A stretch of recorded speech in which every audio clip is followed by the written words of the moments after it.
Hello, my name's Stuart, the Unrepentant Atheist, and we're going to do another analysis of a conversion story. This one is from Atheism to Christianity, or Christianity, Atheism, and then Christianity. It's Peter Byrom, who I believe works with Justin from Premier Unbelievable. So he's been telling his story to Justin. And just to summarize briefly, because it's a half-an-hour video, I can't do the whole thing, so I've picked out some clips that we can analyze.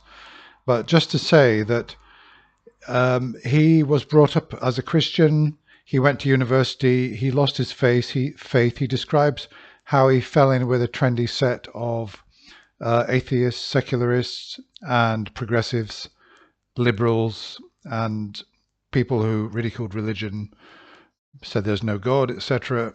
And he thought it was, nice to hang out with these people and trendy and the right thing to do.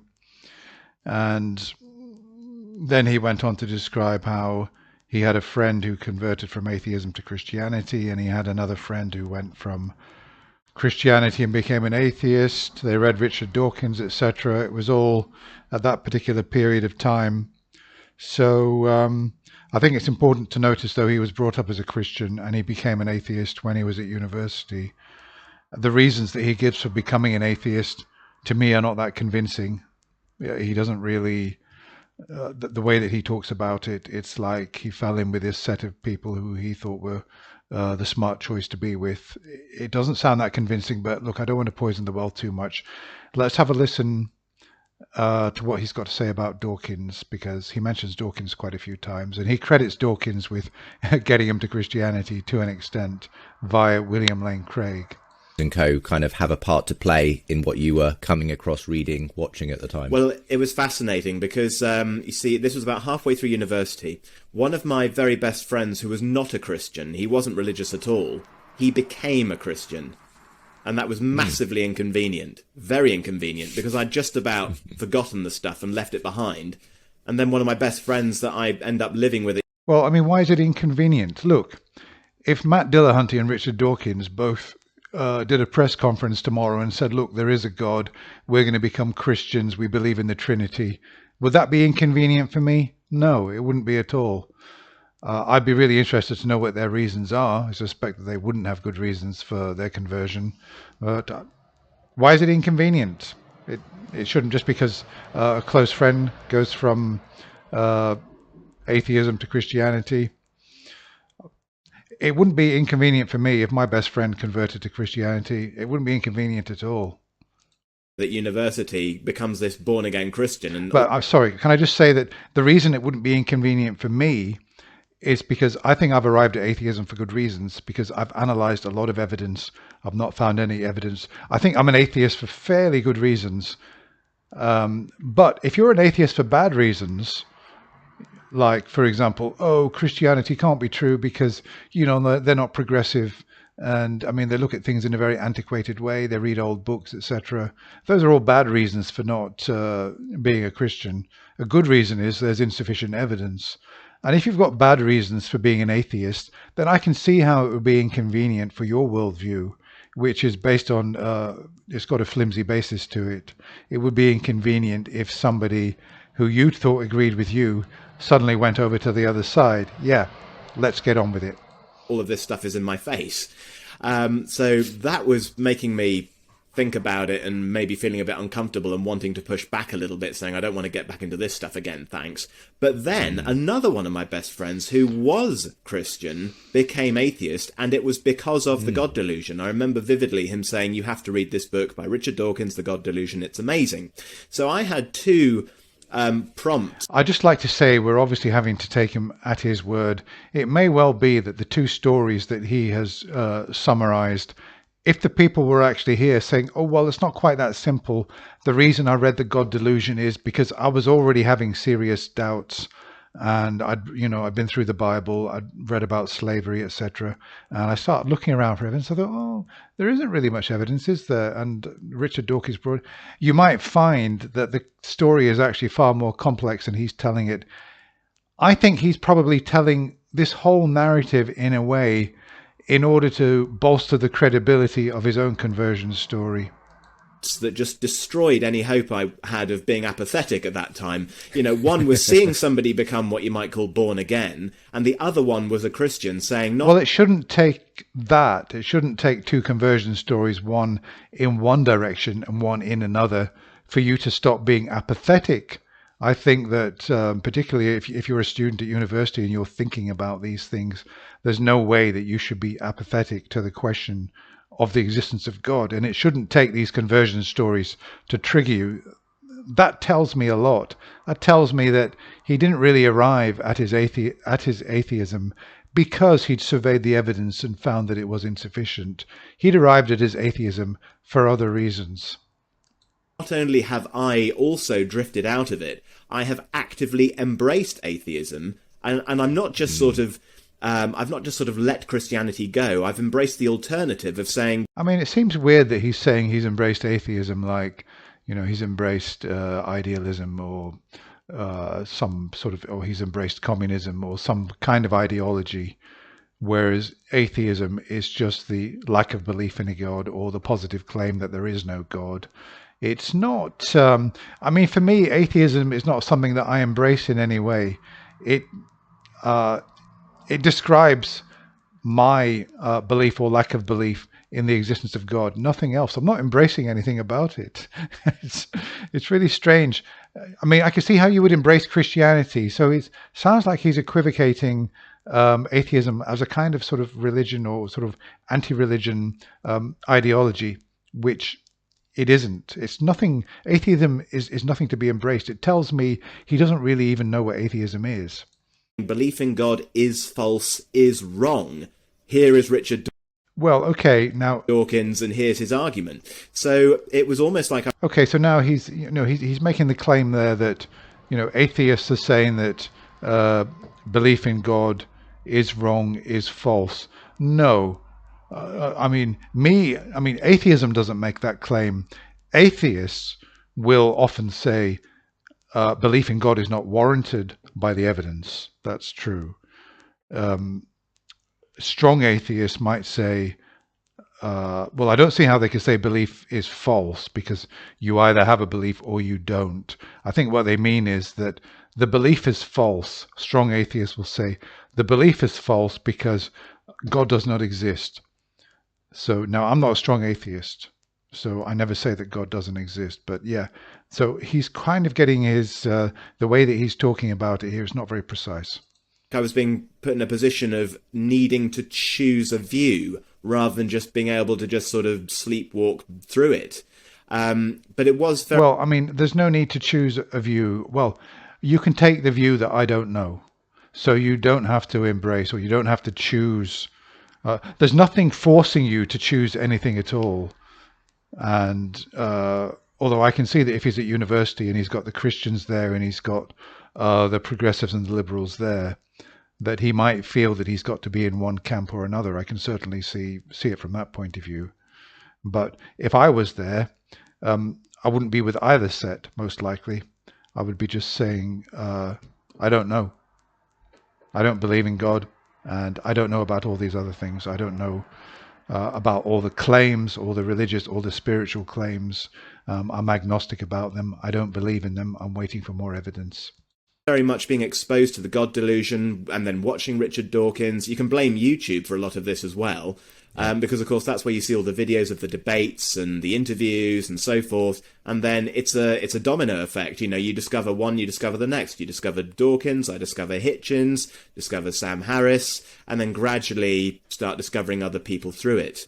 But the influence of Dawkins was very profound. I think one of the things that really sticks in my mind from reading it the first time round, he defined faith as meaning believing something without any evidence, or against the evidence. Well, hold on a minute. I don't know about that.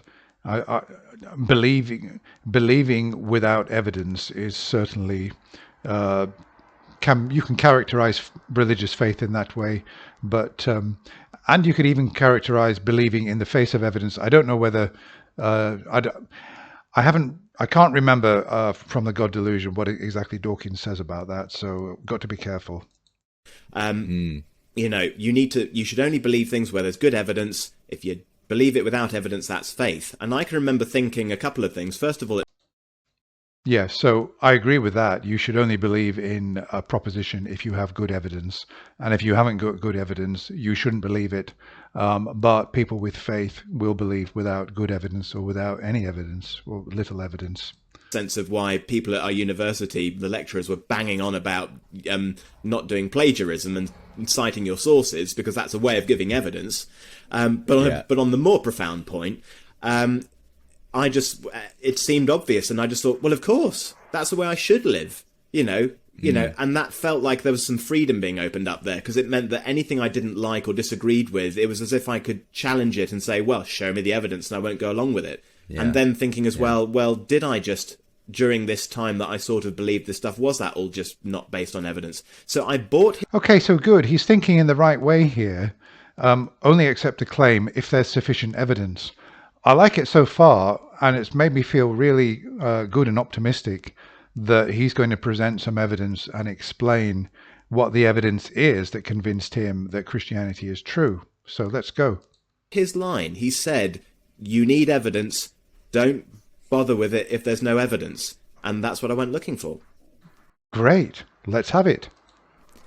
That is what you went looking for, and happily found evidence, possibly inconvenient evidence as well. Inconvenient truth.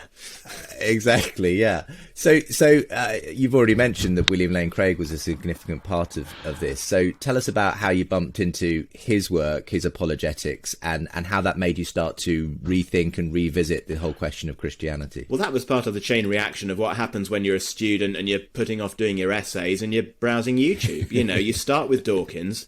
And I was watching people that Dawkins would be interacting or debating with and discussing with, and I was watching Christians doing really badly. Dawkins would be laying into them and Hitchens would be ripping them apart, and I'd be cheering them on, saying, yes, go for it, show this, moron that he's talking nonsense or whatever. It's kind of how I was thinking of it at the time. But then I saw his debate with John Lennox, and that was, there was much more nuance in that one. And then gradually discovered William Lane Craig, and that was just through YouTube. There was a video of him responding to the central argument in Richard Dawkins' The God Delusion, and actually ironically showing that despite the fact that Dawkins kept saying that he's being logical and rational in his argumentation and evidence... Now, as far as I recall, there's no central argument in The God Delusion. Dawkins just goes through all the philosophical arguments, all the evidence that's been proposed, theories of consciousness and everything, and all the different arguments and different types of gods, and he concluded that there was insufficient evidence to support the claim that any gods exist. I didn't recall that there was any particular central argument. He was just calmly picking apart the central argument of the God Delusion, the main argument upon which the whole book is meant to stand, where Dawkins sort of famously says, God almost certainly does not exist. He was just... I've never heard Dawkins say that. Dawkins is not an ultra-hard atheist, and obviously on a scale of 1 to 7, I think he rated himself at 6, which does not equate to almost certainly no God exists. I don't think that he's left it a bit more open than that, so I think there's a bit of straw manning going on here. But anyway, let's suppose that Dawkins did say that. In what way is that evidence for the existence of God and the Christian God? Showing that it's, the conclusion doesn't even follow logically from the premises of the argument. Well, really, even if Dawkins is wrong about everything in the God delusion, I mean, if Dawkins isn't a God, if Dawkins has argued for anything with premises and a conclusion, what would he be arguing for? Because he wouldn't be arguing for the existence of a God. He might be arguing for the non-existence of a God. I don't think that he's presenting premises and a conclusion for the non-existence of a God. So, let's see where he goes. It's got premises in there that undermine science itself, and that Dawkins... Which ones? He's not really being specific here. Of course, he's talking about William Lane Craig. He's listened to Craig. Is fundamentally question-begging, because he's assuming that the only kind of designer that you could invoke to explain the universe would have to be one that is also composed of lots and lots of bits of complex material pieces like the universe. Well, hold on a minute. Dawkins, as far as I know, he has not posited the only possible God would have to be a material God, which is extremely complex.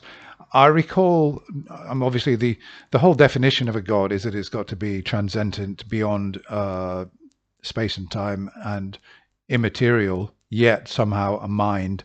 Dawkins has said that this God would necessarily have to be incredibly complex, and because we know that the way that life tends to come from simple beginnings, and he thinks that this is a good argument against the existence of any God that could have been complex, because you can't start from something which is complex. You have to start from simple beginnings and get more complex. Okay, well, that's debatable. But let's supposing that Dawkins is wrong about everything and the God delusion is a piece of trash. That still is not evidence to support the existence of a Christian God. And when you think about that, that is just question begging. Because if that's the only kind of designer that could design the universe, then that would mean that atheistic materialism or naturalism would already have to be true. And he's not done anything to address the immaterial, transcendent... Well, it's not really question begging, because it's not Dawkins who is presenting evidence for the existence of something. The people that tend to beg the question are those who've posited that something exists, and then they explain what they think is evidence for that. And then that evidence that they present, or argument that they present, then begs the question about whether this entity exists or not. So atheists can't really do that, particularly Dawkins, as they're not positing that any of these entities exist. Divine mind and that kind of stuff. So it was inconvenient, but also very intriguing. It was interesting seeing here is a Christian, a Christian. No, I think that what's happened is that I think that what's impressed, what's his name, Peter, is that Dawkins was seen as a very powerful intellectual who'd written this brilliant book, The God Delusion, and that he'd seen bumbling idiots of Christians apologists trying to defend Christianity, and they'd all failed miserably. Now, I grant you that William Lane Craig is probably the most, he presents the best face of intellectual Christianity. I still think that it's mainly sophistry and bad arguments, but he dresses it up and it makes it look good to anybody that hasn't really got a critical way of evaluating what he's saying. And it looks to me like Peter has bought into this, that Craig launched an attack on the God Delusion, made it sound good, made it sound intellectual, strawman the hell out of Richard Dawkins, and Peter has just bought it hook, line and sinker. I think that's what's going on here.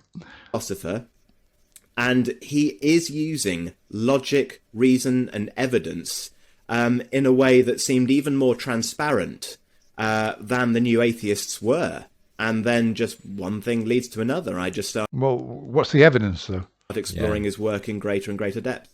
Well, the Kalam cosmological argument. And at this point, as that sort of threw up questions for you over your, up to that point, sort of embrace of atheism, did you start to think of yourself differently? Did you think, okay, well, maybe I'm more agnostic about this whole thing at this point? I think I did gradually shift into what you might call agnosticism. I mean, the friends that I lived with at university would always say I was the one that put the cat among the pigeons, because I would make life even more awkward by asking them the awkward questions in the middle. But no, I think I certainly did see that it wasn't as nuanced, well, not so much. It wasn't as straightforward as the new atheists were making out. They seemed to have a lot of valid complaints still, and I had no interest in getting pulled back into any kind of organised religion. But as a kind of intellectual pursuit, it was very...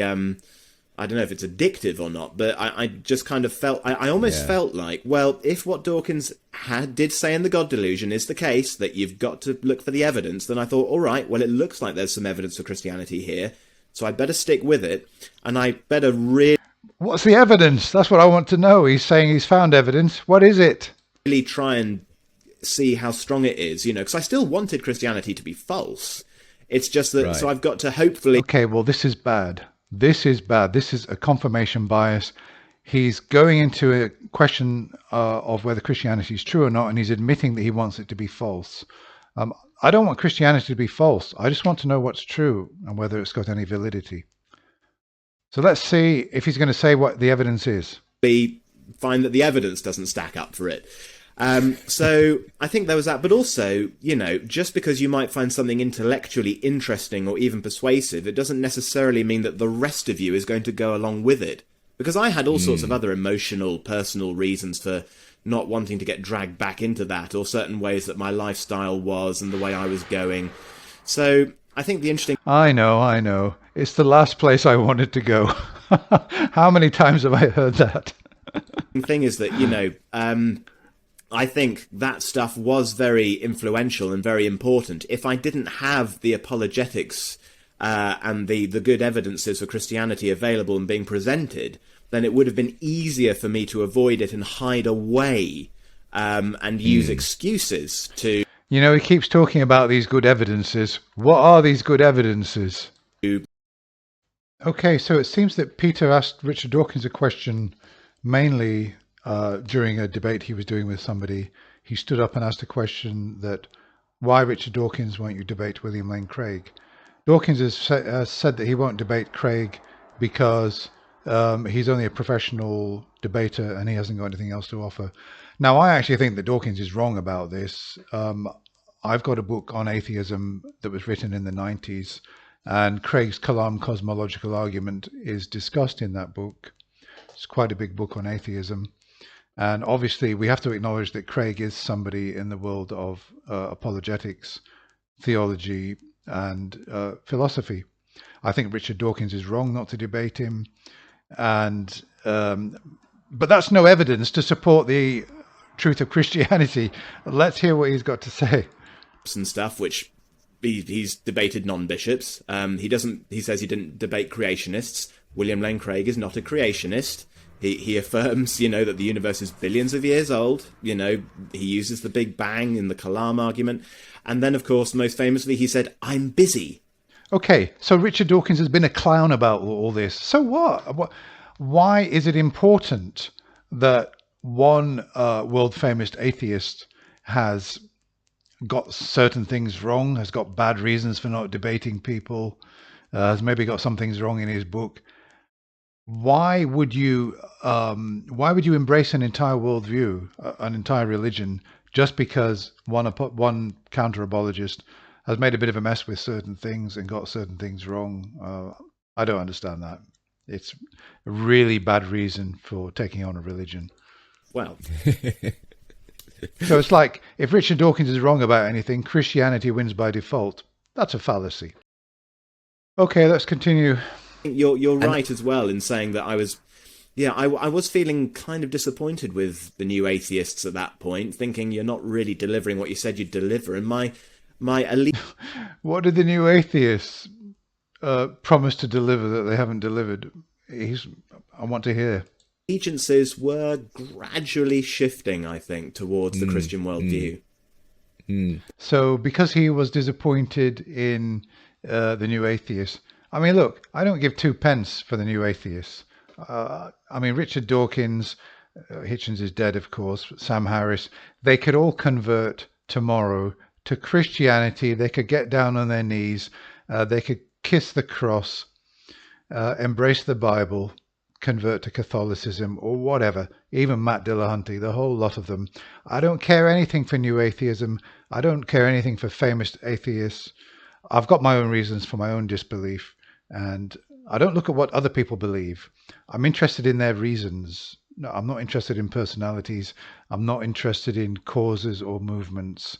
So I still think, listening to him, that he's got really bad reasons for all of the positions that he's held, whether they be Christianity or atheism. Sense of, you know... Okay, sorry. Now he's talking about the fact that he got involved with the crowd who were pushing back against Dawkins, etc. He got involved with the Christian crowd. Let's hear how he talks about them. Supporting William Lane Craig, supporting you, and supporting this stuff because I really believed in it. Was really believing that, you know, it's great to have this tour.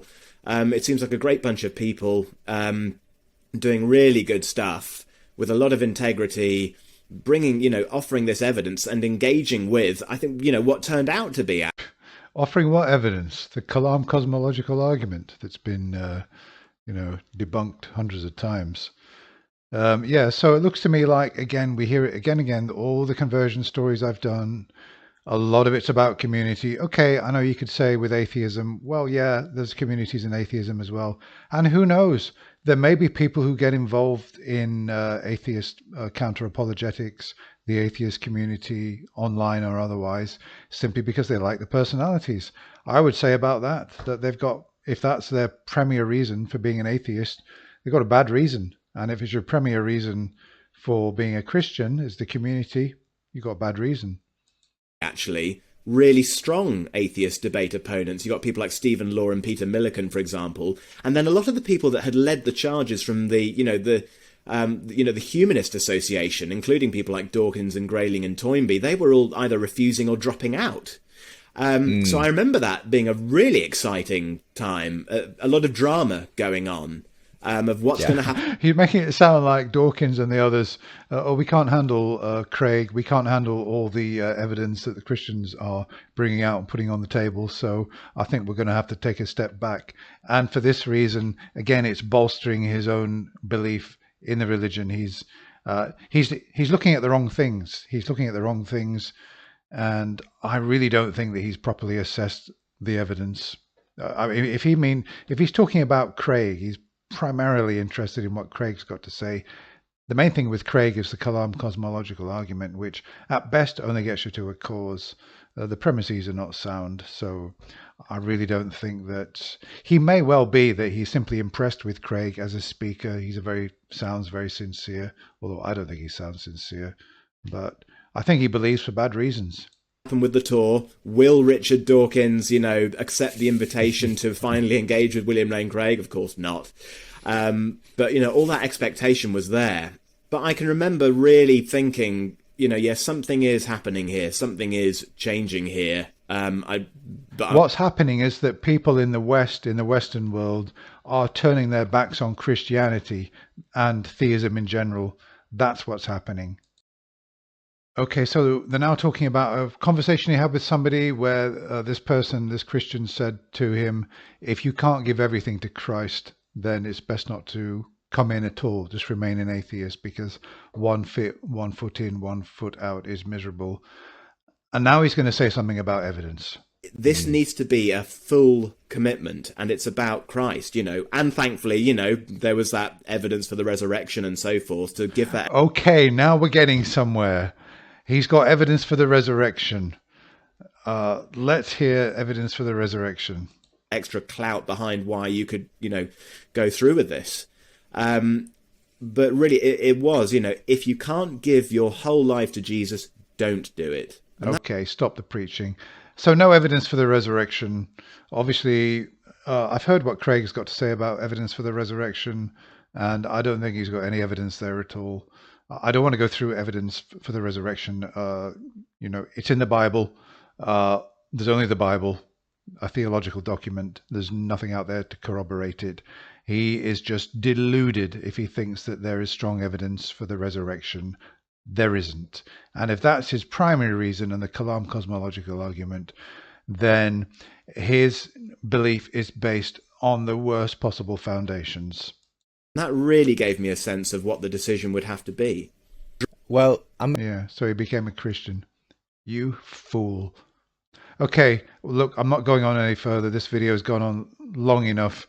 Not only did he not have good reasons for his atheism when he was at university, he also had incredibly bad reasons for his eventual conversion to Christianity. But it's no surprise to me, because all the Christians that I've seen online mainly have got the same reasons. They think the resurrection's real because there's good evidence for it. They think the Kalam cosmological argument is convincing. There was a cause, and that cause was the Christian God, even though they can't demonstrate that. Okay, well, that's about it. I don't think that Peter has presented any good reasons for his belief in Christianity. He mentioned the resurrection there. He talked about William Lane Craig. and the Kalam cosmological argument and the resurrection, and there's no good evidence that I've seen that supports the claim that the resurrection actually happens. There's only the Gospels really to go on. There's nothing out to corroborate, and I don't know what could corroborate such a claim. I've said before that 1,000 affidavits from the likes of Pontius Pilate from those days attesting to it, for me, wouldn't be sufficient, because it's such an extraordinary supernatural event, and no matter how many testimonies I've got, I don't know how they could be sure. And coming from such a time span, even eyewitness testimonies for me would not be enough. I don't think it's provable, frankly. But he thinks there's evidence for the resurrection, and he thinks that William Lane Craig is impressive, and that his destruction, so-called destruction of Dawkins' book, somehow validates Christianity. It's like Christianity wins by default if Dawkins is wrong. His reasons are all bad for becoming a Christian. I'm delighted for him that he's happy, but I believe that he's happy for the wrong reasons. That if Christianity has made him happy, it's no more than Dumbo's lucky feather. Thanks for watching, and goodbye for now.